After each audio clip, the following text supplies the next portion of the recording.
I first met David Cripe at the Dayton Ham Radio Convention probably about 8 years ago or so. I needed some technical assistance from my nonprofit organization. We were working with really simple technologies, radio and lighting and that sort of thing. And a mutual friend said, I know your guy. It's David Cripe. And so I approached David, not knowing him at all, and said, here's what we're doing. Can you help? And I don't think it took him a tenth of a second to say yes, enthusiastically. And since then, he has helped us in so many ways. He created the little Humanilite kit that we were working on in a workshop the first day of Hope, actually. He's a tireless promoter of all things radio, and it's passionate about teaching kids that making stuff is more fun than consuming stuff.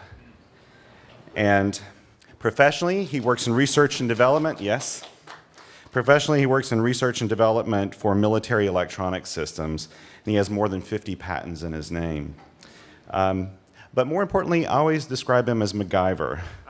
And that's the truth. When the apocalypse comes, he'll be quietly working away in his basement taking care of things while everybody else is screaming. So I'd like to welcome David Cripe.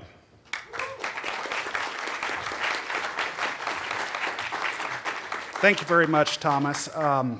This is my first Hope, and I am having a blast. I love the message. I love the many aspects here that are being drawn together, and the unified theme under all. I think the message that I'm going to bring is going to mesh very well with that and emphasize these themes. As Thomas mentioned, I'm a big promoter of amateur radio, and the reasons why will become clear in a bit. Throughout the weekend that we are sharing here, one of the aspects that we observe is that all of this technology can be quite fragile. All of this technology is based on one single commodity, and that is electricity. And should anything happen to that electricity, many things will fail in rapid succession. There's an inherent fragility to the many things that make our life possible and pleasurable. One key experience that kind of drove that home for me occurred almost exactly 25 years ago this week. It was summer of 1993. It was a very rainy summer, and over the 4th of July weekend, there was 6 inches of rain that fell on northern Iowa. And it became very apparent shortly thereafter that there was a big surge of water heading down all of the rivers towards where I lived in Quincy, Illinois. And the projections were that the river was going to crest the levees that protected our area by at least 4 feet. So things had to happen. And it was pointed out to the amateur radio group to which I belonged that the power substation was down in the river bottom. The telephone relay station was down in the river bottom. And the water pumping and purification system that provided water for the entire community was down in the cheap real estate in the river bottom. And if it got flooded, all that would go away.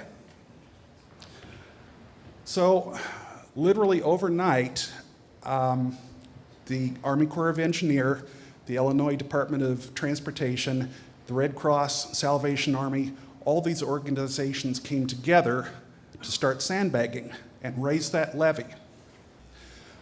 Within the Sny Island Drainage District, which that county was part of, there were over 300 miles of levees that had to be raised. Thousands of volunteers came forth, and it would have been utter chaos because there was no way to communicate and coordinate all of them except with a system that utilized no infrastructure, and that was amateur radio. So we had hundreds of volunteers with walkie-talkies, riding with Red Cross trucks, Corps of Engineer trucks, in the police station, in the hospital, coordinating the communications that would not happen in the overloaded phone system. And for 2 weeks, we raised the sandbags, and it rained again, and we realized we would have to raise them again. We ended up raising the levee 8 feet. It was 1 inch above the level of the final crest of the river, and it held. The levee on the west side of the Mississippi River did not. It was breached. Ultimately, it was determined it was an act of sabotage. And the eastern counties of Missouri, for 2 weeks, became the 5th largest freshwater lake in North America. But that drove home the message that some of these things that we take for granted are very fragile, and we need to have plans in mind what we can do to strengthen them. Now, one of the areas of fragility, which I'm going to talk about today, actually manifested and became part of our awareness many, many years ago. And we begin with what is known as the Carrington event, which occurred August 1st, 1859. It was named after Richard Carrington, who was an astronomer in the Royal Observatory in England, who was looking through a device like this, a helioscope, monitoring the sunspots. And it projects an image of the sun on a screen, so you don't actually look at the bright rays. And as he was looking at the sun, he observed something that was had never been seen before at that time. He observed 2 brilliant white spots appearing on the surface of the sun. And this was so unusual that he left his post trying to find an assistant to drag over and show, hey, come here, there's 2 bright white spots on the sun. Well, the sun is already white. No, this is special, come over. And by the time he dragged his assistant over to look at the screen, they had faded. But he recorded in his journal what had occurred. The spots here labeled A and B were within an existing sunspot area and were brilliant white spots. And this was the very first observed solar flare. But associated with this solar flare was something, again, that it's something that had never been seen before. This was what we now know as a coronal mass ejection. The sun got violently sick. And is my GIF going to work? It's not. Okay. What happened was 18 hours after this ejection of 10 million tons of ionized hydrogen gas, it struck the Earth with the force of 10,000 nuclear bombs. This gas hit the magnetosphere and shifted the Earth's magnetic field, and it was first observed by telegraph operators. In their offices, they all of a sudden started noticing that the telegraph lines and their telegraph keys were starting to throw arcs and sparks, growing in size up to 6 inches. Fearing something terrible was happening, they disconnected their batteries and found out that they could still send messages even with the batteries disconnected. What was happening was the changes in the Earth's magnetic field was inducing, through an inductive field, currents in the telegraph lines. Violent currents with voltages capable of jumping these 6-inch sparks. Meanwhile, and there's no photographs to back this up, aurora borealis were being observed at places they had never been seen before, as far south as Cuba and Panama. There were gold miners in the Sierra Nevadas who woke in the middle of the night thinking that it was dawn because the sky was illuminated, and chickens started crowing and all this, but it was a brilliant pink glow to the sky, and nobody knew what it was. It wasn't until they correlated this with the brilliant solar flare that they kind of figured that the sun was involved with this phenomenon. This is a coronal mass ejection. There's another phenomenon that we want to talk about, and that is an EMP, or electromagnetic pulse. And the first observation of this was with a nuclear test called Starfish Prime. This occurred in July 9th, 1962. The reasoning for this test was the Van Allen belts had just been discovered a couple years earlier. These are belts of intense radiation that surround the Earth, and it was thought at that time they would be an impenetrable barrier to spaceflight. They would destroy any satellite or manned mission that would attempt to pass through it. The Starfish Prime nuclear test was a high-altitude hydrogen bomb explosion that was sought to get information on what would happen in a high-altitude explosion, and also possibly modify or weaponize the Van Allen belts. So this took place over the Central Pacific, nearby the Hawaiian Islands. And I have another animated GIF that's not going to work. Okay. But this is the actual photograph of that explosion at the moment it took place over Honolulu. You see Honolulu down below. What happened at that instant, though, was something not entirely appreciated at the time.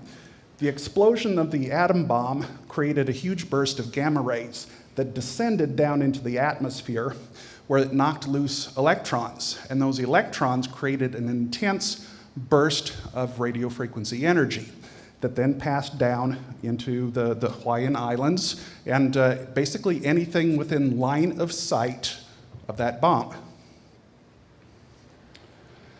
A lot of weird things happened that were not completely understood at the time. They had burglar alarms going off, strings of street lights went out instantaneously. There was a microwave telephone link that failed. And it wasn't until some years afterwards that the official explanation came out. A lot of the actual test information for this is still classified, interestingly enough. So even to this day, we don't know exactly the intensity of the fields that were measured at that point. In October of 1962, the Russians had to have their own high-altitude nuclear test. They launched a hydrogen bomb at a similar altitude over Kazakhstan, and they observed some different things. Now, bear in mind that Kazakhstan was very sparsely populated. There were no transistor circuits present there. It was all vacuum tube stuff. But the Kazakhs observed that in the aftermath of that atomic explosion, they had power transformers, power distribution transformers simply melting down. Power lines were melting and failing, catching on fire, and the main power supply to the Kazakh region caught on fire and burned down. This was something they did not expect, and it was very shocking. Now, historians, what happened in October of 1962? Cuban Missile Crisis. Immediately after this test, the Russians pulled their missiles out of Cuba. One can speculate whether the outcome of this test had something to do with that. Now, this is historically known. We can extrapolate what can happen in the future from what we know, but it is time for my disclaimer. There's a lot about these tests that we don't know. What we do know about the historic EMP tests is they occurred, and we can try to simulate those tests using EMP simulators to recreate the particular impulses that were measured with equipment that may not have been capable of fully capturing the effect. What happened in 1962 mostly occurred to vacuum tube electronics. The transistor electronics at the day were very simple, not a lot of it there. Much of the details are still classified.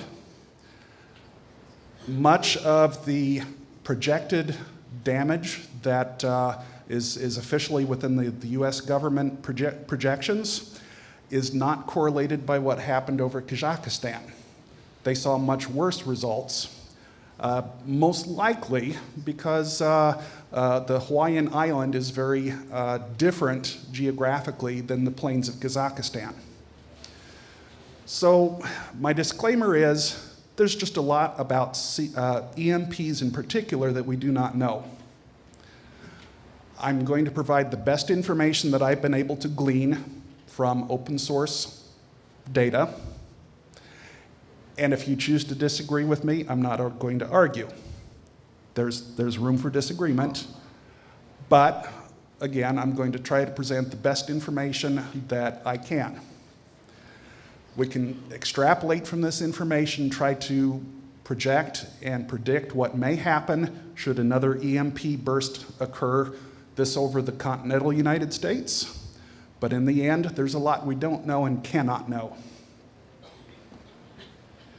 What we do know of EMP occurring from a high altitude nuclear burst is there are three spectral components. The first is called E1. That's the first component of the burst, and that's due to the high-powered gamma rays penetrating the atmosphere, knocking loose electrons. That is a 50,000 volt per meter pulse. Okay, point of reference. Inside your microwave oven, the electrical fields are only 1,000 volts per meter. And in a confined space, 50,000 volts per meter across thousands of miles. It is, however, a very brief pulse, only about 5 nanoseconds wide.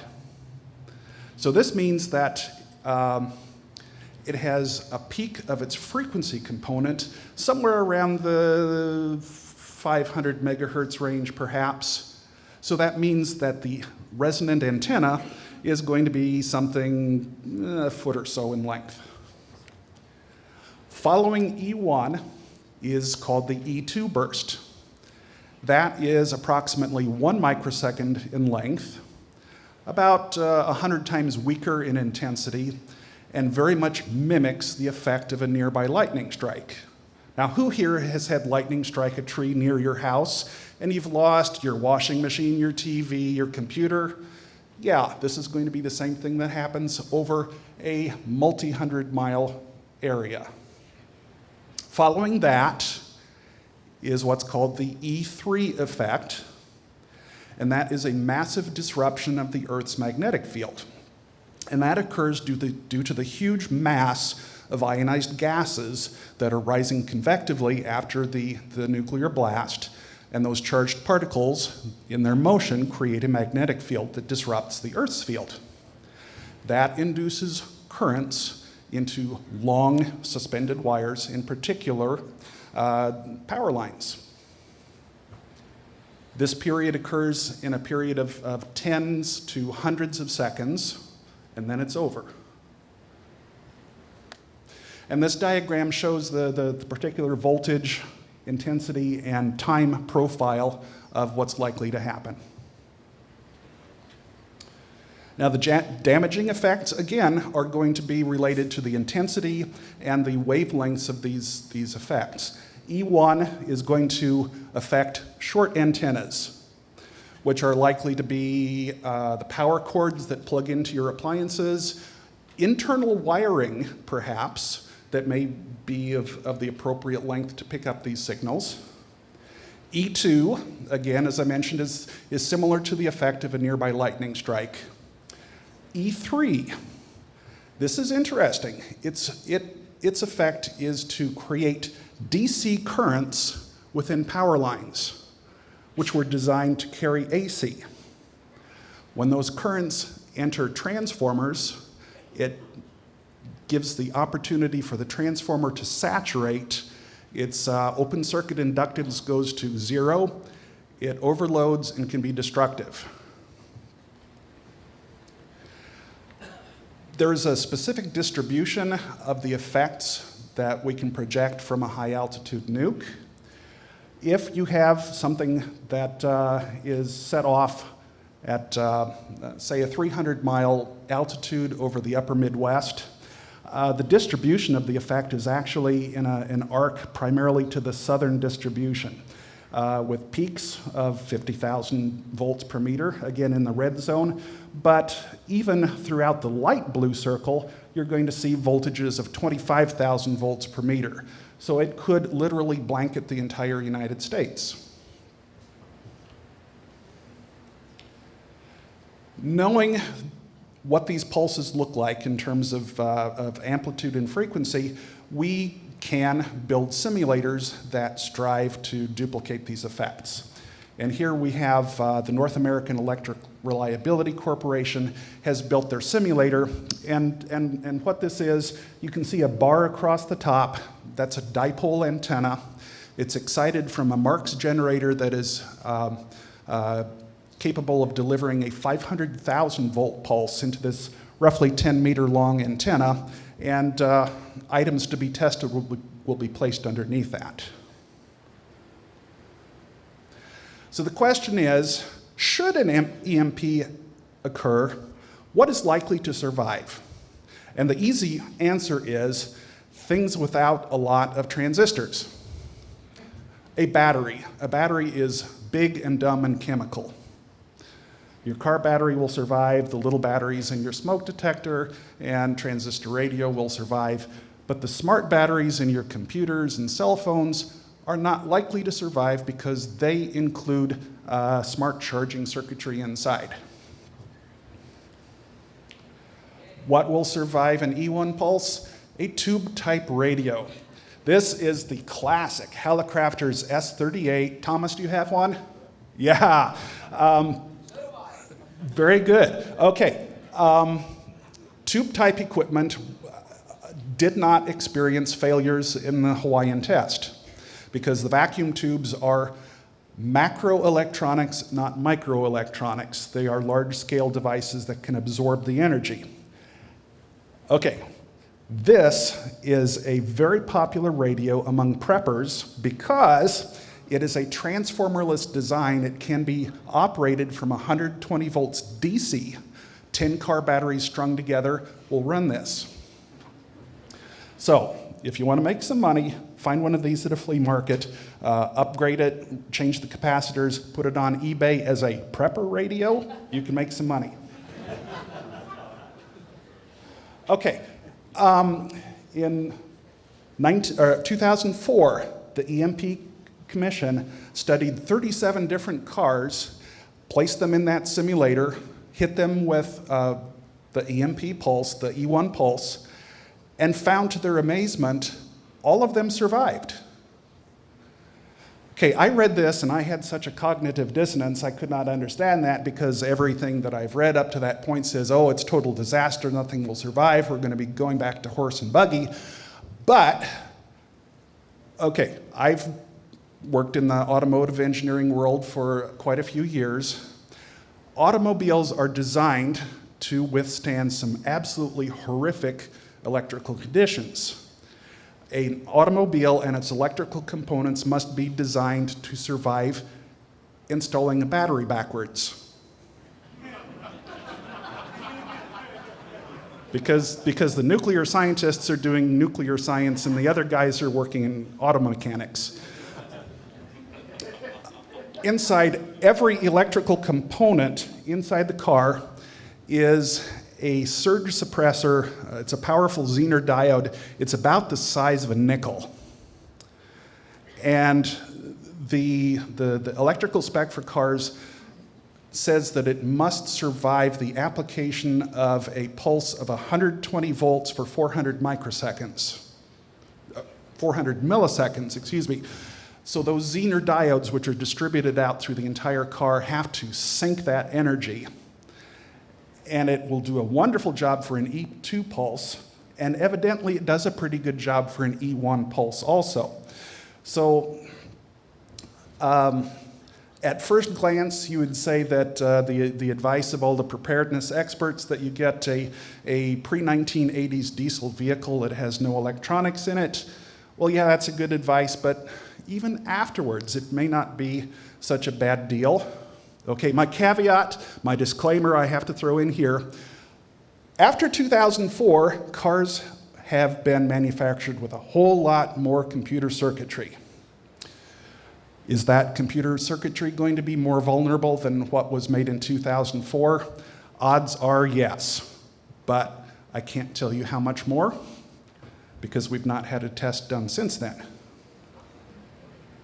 As it turns out, most ham equipment will survive. There were a series of tests done in 1985. Results were published in QST magazine, if you want to look that up, again by the EMP Commission. And you would think that this equipment has a lot of transistors in it, it's going to fail due to that pulse. And it turns out that none of it did.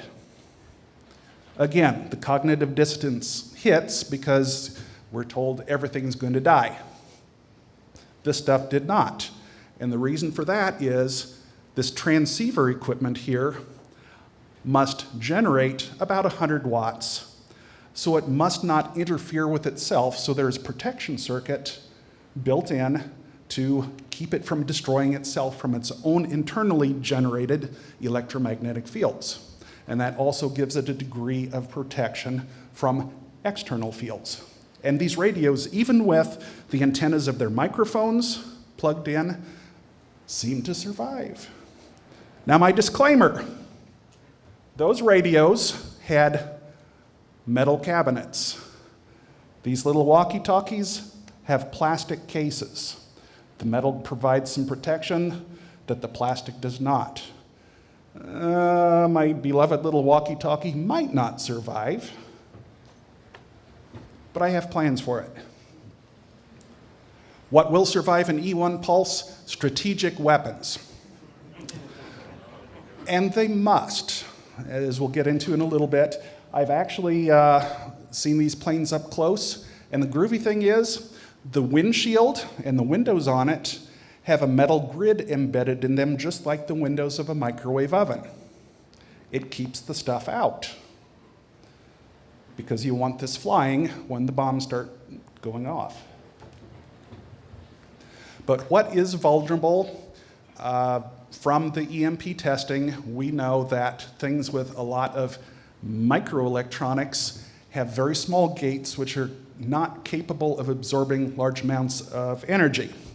So for that, we know that likely your satellite receivers, smart meters, anything with a lot of microelectronics in it that is not specifically hardened for any type of industrial control, it's likely to go. Sorry. So ways to protect your vulnerable electronics. Number one, disconnect everything that's not in use. And that's good advice whether you're fearing that the North Koreans are going to launch a nuke, or if you're in lightning season and you're sitting on top of a mountain. Unplug everything, because the wiring of your house is a great antenna that's going to collect that energy and direct it into anything that's plugged in. My personal favorite strategy is to put a surge suppressor on everything that is plugged in that's electronics. So your computer, your microwave, your TV, all that expensive stuff, go down to Walmart, get a surge suppressor, it plugs into your outlet, and that will swallow most of the energy of a pulse that comes in your line. When lightning struck near my house in 2008, we lost 2 CFL light bulbs, and all the neighbors around us lost microwaves and ovens and washing machines and expensive stuff. Number 3, shield everything with a Faraday cage. Anything that is particularly sensitive, that you care about, or that cannot be protected in any of the other ways. Okay, a Faraday cage is not a cage for ferrets. And there's a lot of misconceptions and myths that go around about what makes an effective Faraday cage. A Faraday cage, simply stated, is a conductive sphere or body that surrounds your sensitive item. It's made of highly conductive material with some thickness to it, so it will conduct that pulse around your sensitive item so that the item in the center does not even know that a pulse has occurred. If you go into the prepper literature, they will tell you a lot of things. Yeah, they'll tell you, put your electronics in an ammo box. An ammo box is made of steel. Oh yeah, that's good, except it's not, because steel is a very poor conductor of electricity. You get just about as much good by digging a hole and burying your item. Not that I would recommend that either. Additionally, the steel box has a lid that just folds down on top and does not create a metal-to-metal contact, so that gap is wide open for these frequencies to penetrate. Okay, I'm getting a headache here. One of the other prepper sites says, well, if you see the blast, just throw your radio into the microwave and slam the door. If you can do that within 5 nanoseconds, you're pretty good. Yeah, a microwave oven is intended to shield the microwave's inside from getting out, and vice versa. It's better than nothing, but you can do better. And the other one, which really gets me, is the so-called EMP bags. And they're sold on the same websites that sell the nutritional supplements that we were talking about earlier. Yeah, if you buy parts from DigiKey, they come in these bags. It's kind of a silvery colored plastic, and you can see through them.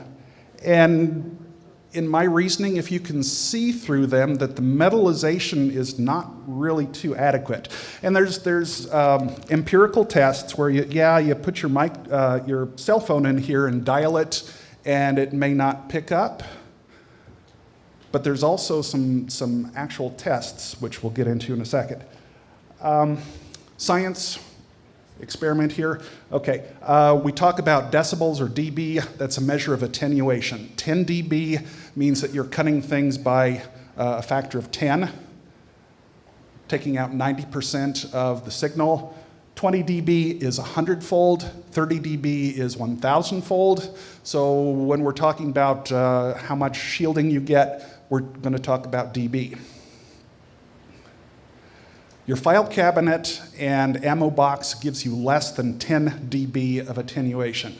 Now these are verified by some experiments by a NASA scientist, Dr. Arthur Bradley, who has actually gone with calibrated equipment, not a cell phone experiment, calibrated equipment to measure the attenuation at the frequencies of choice.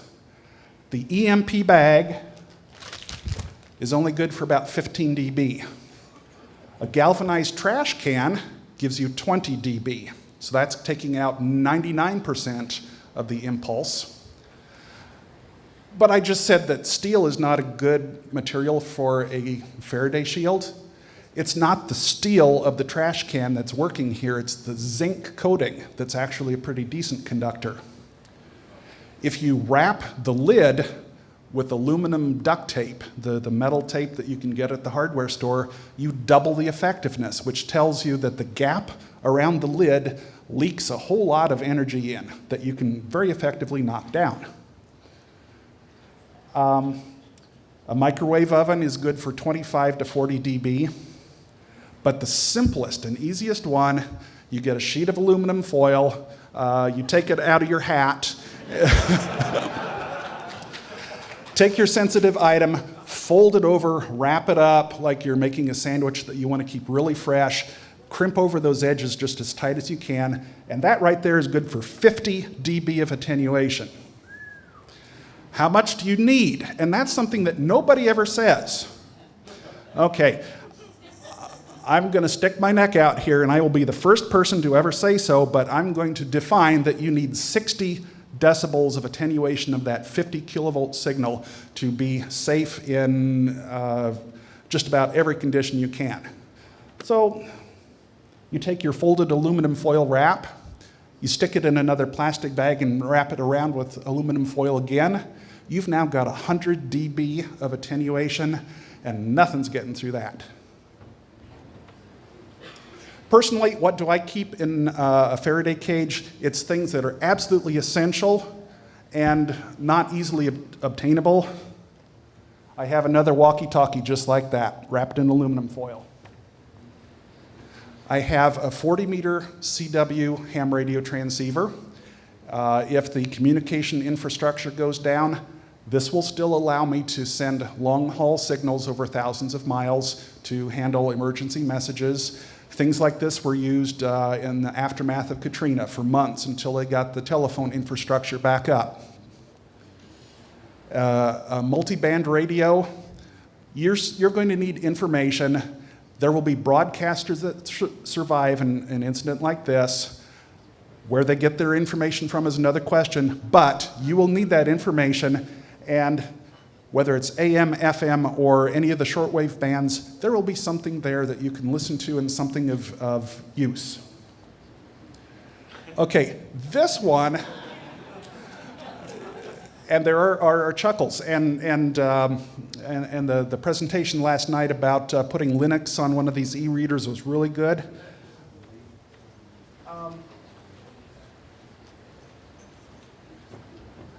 You know, ideally, I would love to have a tablet that is mil-spec and ruggedized, but the old Barnes & Noble Nook, it's in a rubberized case. I can drop it and it's going to survive. And the cool thing is, it will have multiple months of battery life because there's no backlight to suck the battery. I've got a 16 gig card in here with 6,000 books and documents in here. Manuals for every vehicle I own, every appliance I own, every piece of ham radio equipment that I own, books on medicine, surgery, metallurgy, welding, woodworking. It's all on archive.org. Just go out there, spend a couple of days downloading the information that will be essential in the event that the internet does not exist tomorrow, or you can't make a trip down to the library because people are burning books for heat. A multimeter, because I'm going to be fixing all the stuff that I couldn't fit in the Faraday cage. Okay, I do not have one of these, but the vulnerable part of your car will be the engine computer. It's already pretty well shielded, but again, it's the vulnerable part, and it makes the difference between your car being a usable vehicle for getting around or a $10,000 garden ornament. Get one of these, wrap it in foil, and you're good. Go to the junkyard, they're cheap. Now then, for an E3 pulse, the E3 pulse would be the consequence of either CME or the E3 from a EMP. That induces the very high voltages and the DC currents, which will burn out the transformers. In 2003, there was a small CME that mostly affected the upper altitudes of Canada. This is actual pictures of one of the high-power distribution transformers that was burned out from the onset of the CME and the disruption in the magnetosphere to the damage and failure of this transformer was 90 seconds. So there's not a lot of time to react to that if you're even aware that it's happening. This has been analyzed and the effects projected. For a CME of half a microtesla per minute of magnetic flux change, which is corresponding to the damage that occurred in the 1921 CME, which is only about half the strength of what happened in the Carrington event.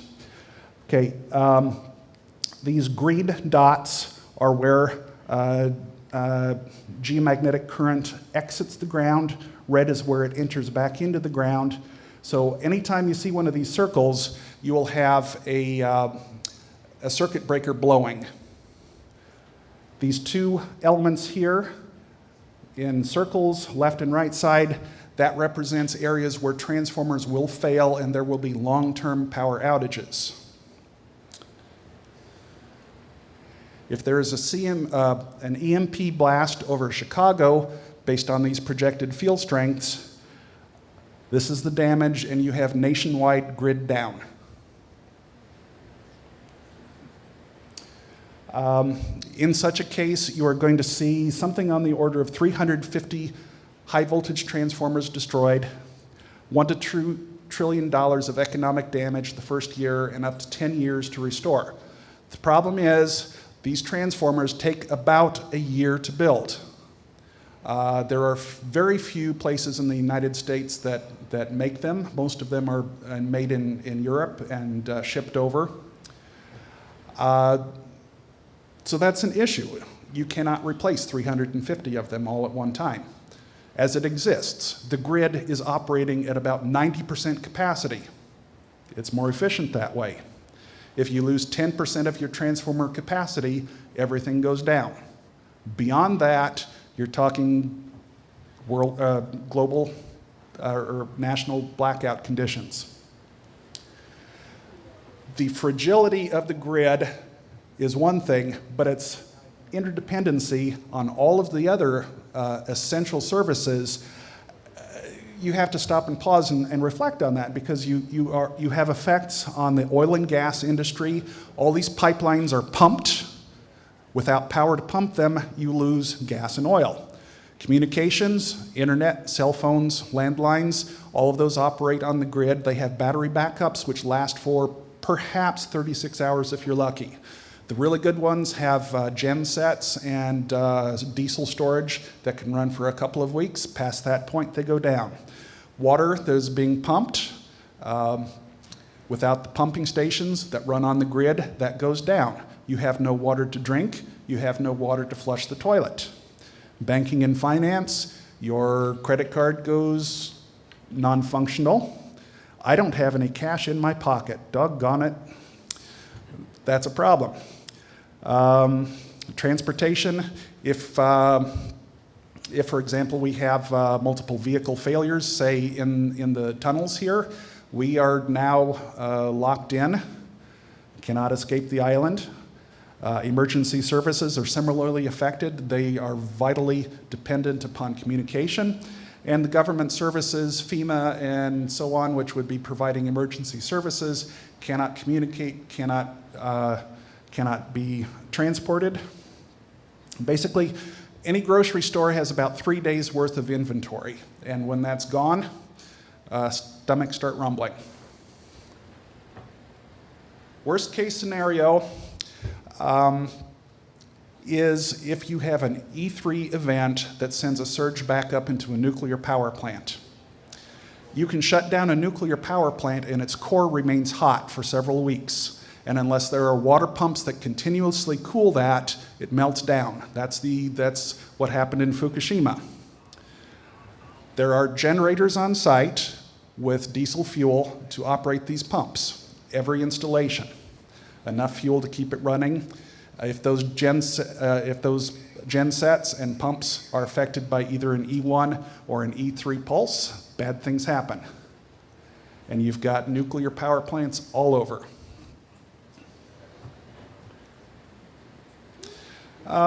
Use of EMP in warfare, yeah.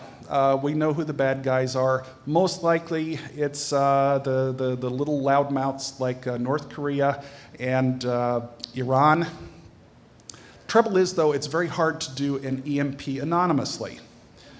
You can follow the missiles with the radar back to their point of origin. The concept of mutually assured destruction has been very effective, even though kind of scary for the past several generations. But you know what? It's difficult to predict the psychology of other entities. You can project something like a school shooter who acts in a very irrational manner to take out as many other people as he wants, knowing that his ultimate goal is suicide. Project from there to a much larger gun.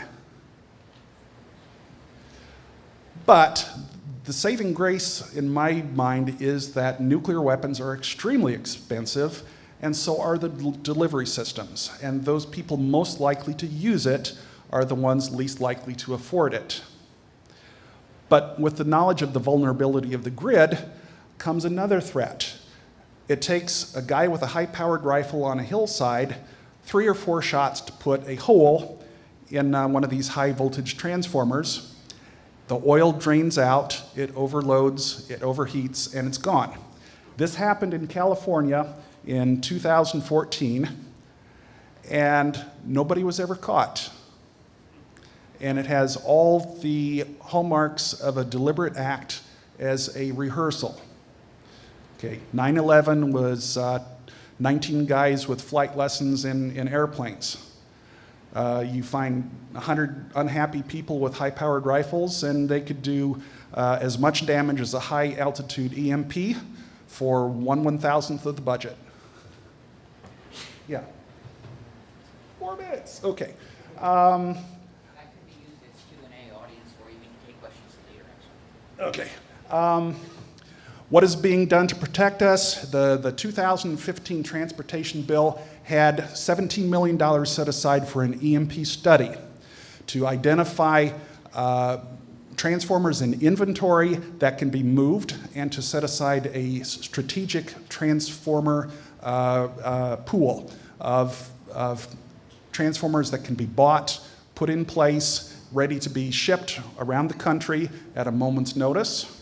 So it's not totally hopeless.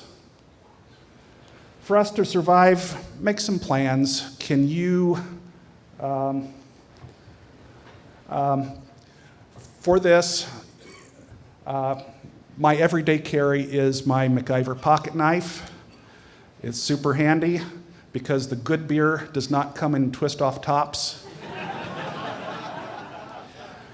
You need to be able to, at the very least, provide for warmth, use one of these Mylar space blankets, be able to open a can, be able to purify water, get information and communication like my little Nook, my little walkie-talkie. That is essential.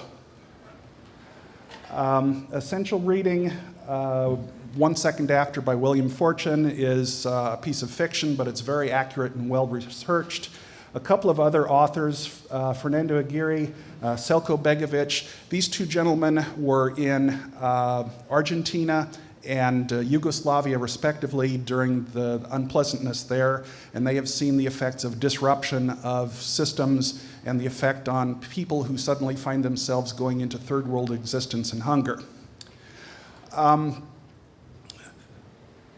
One of my key formative experiences was in 2003 when Hurricane Isabel hit Williamsburg, Virginia, when I was living there. It was a Cat 5 storm when it hit the Outer Banks, and by the time it rolled through, there were millions of trees down. We had just moved into this cul-de-sac, and when the storm blew over and the sun came out, we all stepped out to survey the damage. There was no phone, there was no power, and there would not be for weeks. And we looked up and down the street, and there were people that we had never met before.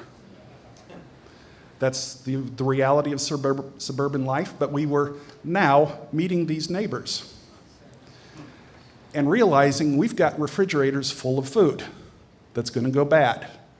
So we rolled the gas grills out of our garages and fired them up and started cooking first the frozen pizzas as they thawed, then the hamburgers, then the roasts, then the hams, and then the turkeys, and we had a week-long block party. And in the process, we made friends, lifelong friends that we never would have otherwise. And I think that is kind of a microcosm lesson of how we need to be facing this, because it didn't matter if the guy down the street had a rainbow flag and the other guy had a Confederate flag. All those flags blew away in the wind.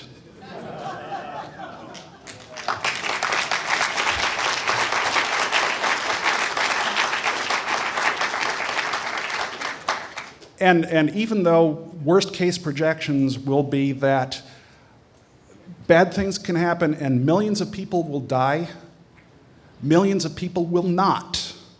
Be one of the ones who will not, and you'll have an opportunity to rebuild your community and make it a better place. Thank you.